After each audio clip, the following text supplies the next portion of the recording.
As we've discussed before, Singapore struggles with water, food, energy, and basically all other natural resources due to its small square mileage.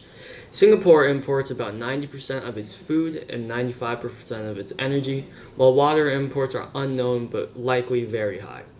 Energy is the most unsustainable and difficult to produce for Singapore. Singapore originally produced enough energy through oil, however, the city switched to cleaner natural gases in the early 2000s. Under the Singapore Green Plan 2030, Singapore aims to diversify its energy production by investing in clean energy sources such as solar. 95% of Singapore's energy currently comes from natural gas, most of which is imported from other countries, the gas itself, not the energy.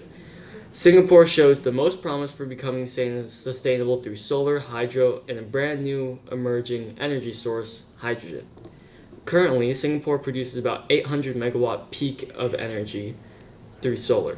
The 2030 plan aims for 2 gigawatts of peak energy. However, that increase would only account for 3% of the city's total energy needs.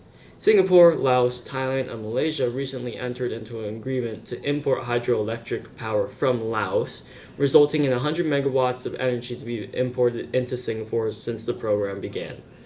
Finally, Singapore has begun investing in hydrogen energy in the city's area. Hydrogen energy, an experimental renewable energy source that uses the combination of hydrogen and oxygen to produce water, which releases electrons to create electricity. Hydrogen, like nuclear, can generate a lot of energy with little resources. However, it can produce some carbon emissions, so it's not completely green compared to hydro and solar.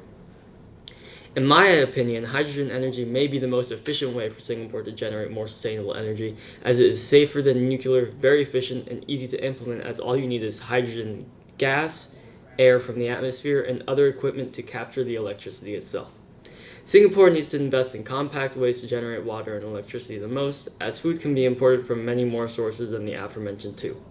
Hydrogen power could be a kill two birds with one stone scenario, as all it needs is hydrogen, which can be generated and shipped from other countries, and the electricity generation process creates water as a byproduct, which can be used throughout the city.